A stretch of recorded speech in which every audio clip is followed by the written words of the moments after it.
कारगिल में शहीद हुए प्रवीण कुमार यादव की शहादत की 21वीं वर्षगांठ को राजनेता व प्रशासनिक अधिकारी भूले नजर आए। कारगिल युद्ध को 21 साल हो गए हैं। आज के दिन को लोग कारगिल विजय दिवस के रूप में मनाते हैं। सुबह से सोशल मीडिया पर कारगिल विजय दिवस की धूम देखने को मिली, लेकिन शहर से सटे गांव अंजनी निवासी प्रवीण कुमार यादव इसी कारगिल युद्ध में दुश्मनों से लोहा लेते हुए शहीद हो गए थे। गांव के बाहर बना उनका स्मारक आज भी उनकी शहादत की याद दिलाता है। 6 जून को जब उनके शहीद होने की सूचना आई तो हर व्यक्ति की आंखें नम थी, लेकिन सीना गर्व से चौड़ा था। जिले का लाल देश के लिए जो शहीद हुए थे, गांव अंजनी निवासी प्रवीण कुमार यादव ने कारगिल युद्ध में अपने प्राणों की आहुति दे दी। प्रवीण कुमार यादव का छोटा पुत्र। आज 21 वर्ष हो गए हैं, अभी तक कोई राजनेता या राजनेताओं के पास में अन्य कार्यों के लिए समय है। शहादत दिवस जो 26 जुलाई पूरा देश जो है कारगिल विजय दिवस के नाम से मना रहा है, सिर्फ फ़ोटोज़ के लिए उनके पास समय है। बाकी किसी शहीद परिवारों के पास मिलने के लिए समय नहीं है, ना उनकी समस्याओं को जानने के लिए समय है, ना ही प्रशासनिक अधिकारी, ना ही कोई राजनेता। क्या मांग रखना चाहेंगे आप? मांग हमारी कुछ नहीं है। मैं ये मान के चलता हूँ कि जितने भी शहीद परिवार हैं उन्होंने देश के लिए अपनी जान न्यौछावर की है, देश की रक्षा के लिए। तो कम से कम इतना दायित्व तो उनका भी बनता है कि राजनेता जो हैं वो किसी समस्या अगर कोई है किसी की तो उसका निवारण कर सकें, या प्रशासनिक अधिकारी हैं वो किसी से मिल सकें। साल में कम से कम कुछ दिन ऐसे हो सकते हैं कि जिन पे वो उनको मिल सकते हैं या कहीं बुला के उनके साथ बातचीत कर सकते हैं। परिवारों के साथ समस्याएं सभी के साथ होती हैं, किसी की कुछ है किसी की कुछ है, तो कोई सपोर्ट नहीं है किसी की तरफ। अभी तक जो सरकार ने जो वादे किए थे वो क्या पूरे किए? सरकार के वादे सिर्फ और सिर्फ कागज़ी और लेटरबाजी के हैं।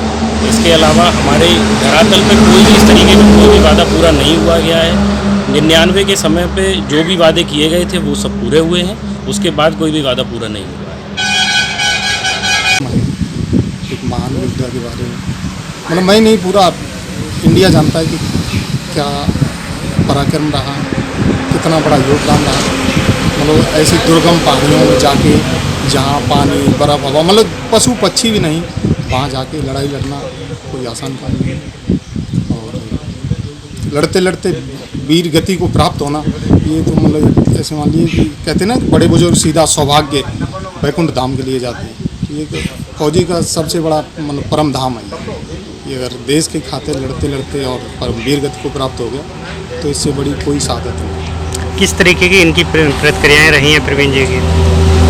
हमेशा मेहनती कर्मठ, एक सही नेतृत्व हमेशा।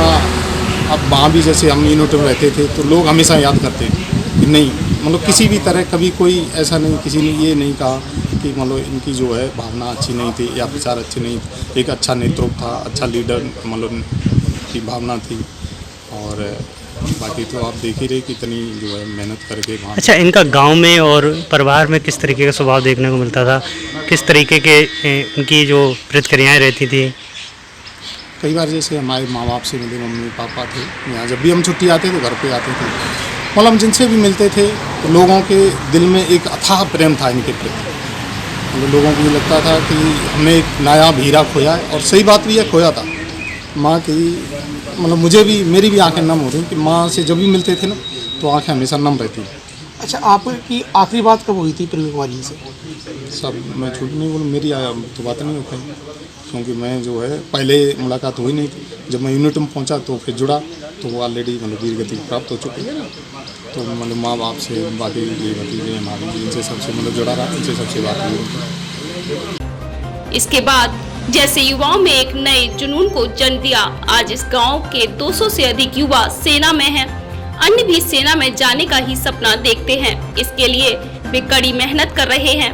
प्रवीण कुमार यादव 6 जून 1999 को द्रास सेक्टर में शहीद हुए थे। पत्नी सुमन कहती है कि सरकार ने शहादत के समय आर्थिक सहायता दी थी और गैस एजेंसी भी दे दी। गांव में शहीद की प्रतिमा भी लगी है, लेकिन आज तक कोई प्रतिमा पर श्रद्धा के 2 फूल चढ़ाने नहीं आया। वह कहती हैं कि शहीद के नाम पर गांव में प्रवेश द्वार बनवाने का वादा किया गया था, लेकिन नेताओं ने अपना वादा पूरा नहीं किया। शहादत की अपेक्षा अब दिल दुखाती है। आइए हम रूबरू कराते हैं पत्नी एवं परिजनों का क्या कुछ कहना है। किस तरीके से पूरे होते नजर आ रहे हैं या नहीं? कुछ तो पूरे हो गए हैं और कुछ मतलब नहीं भी आ रहे हैं। किसी बच्चे को सरकारी कोई जॉब नहीं मिला अभी तक, और बाकी एजेंसी वगैरह जो थी वो दी गई है। अच्छा, ईद के दौरान आपकी इनसे आखिरी बात कब हुई थी? उस टाइम फ़ोन ही नहीं किया, केवल लेटर आते और फ़ोन वगैरह से कॉन्टेक्ट नहीं होता। किस तरीके का स्वभाव था उनका? स्वभाव तो बहुत ही अच्छा था, के बारे में तो कुछ कह नहीं सकते। परिवार में कितने लोग हैं? परिवार में अभी तो हम 4 बच्चे ही हैं, 4 ही लोग हैं, 3 बच्चे, 2 बेटे हैं, 1 बेटी है, और बाकी ताऊ जी हैं, ताऊ के बच्चे हैं। अच्छा, उनके बच्चों की क्या पिताजी, इच्छाएं हैं? माताजी। क्या फोर्स में जाना चाहते हैं? हाँ, बच्चे जाना चाहते हैं। छोटा बेटा जाना चाहता है, बड़ा बेटा हमारा माउंट एवरेस्ट की तैयारी कर रहा है। उसके लिए कुछ सपोर्ट नहीं मिल रही है कहीं से। अच्छा, कोई भी यहाँ पे आज 21 वर्ष हो गए हैं, कोई राजनेता वगैरह? नहीं, कोई नहीं आता, नहीं कोई अधिकारी आता है कभी भी कोई अधिकारी नहीं, ना 15 अगस्त ना 26 जनवरी, कभी कोई आता ही नहीं। चैनल के माध्यम से क्या संदेश देना चाहेंगे आप? चैनल के माध्यम से क्या संदेश दें? यहाँ कम से कम यहाँ अधिकारियों को कभी कभी तो आना चाहिए, कोई नहीं आता है, ना कोई नेता ना कोई अधिकारी, कोई आता ही नहीं। सर्वप्रथम आदमी प्रमोद कुमार यादव मेरा नाम है। प्रवीण भाई हमसे छोटे थे, साथ पढ़े थे, इंटरमीडिएट एक साथ हम लोगों ने की थी। बहुत ही खुश दिल और देश के लिए लड़ने मरने का जज्बा उनके सीने में हमेशा रहा, आज भी हमें याद है। और मैं तो यही विजय दिवस के अवसर पर, यही कारगिल विजय दिवस के अवसर पर मैं यही कहना चाहूँगा कि सर्वप्रथम तो मैं भाई प्रवीण यादव को नमन करता हूँ, वंदन करता हूँ। साथ ही भारतीय सेना के प्रत्येक सिपाही से लेकर सभी अधिकारियों का मैं वंदन अभिनंदन करता हूँ और ये कहना चाहता हूँ कि अगर हिंदुस्तान में सबसे बड़ा त्याग और तपस्वी कोई है तो भारतीय सेना का सिपाही है। ये महत्वपूर्ण चीज़ है।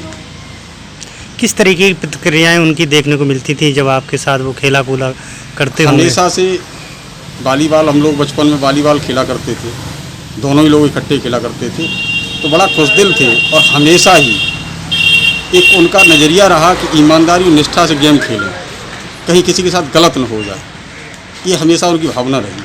आज हम अंजनी गांव की बात करें तो यहाँ पर कितने युवा जो है फोर्स में लगे होंगे?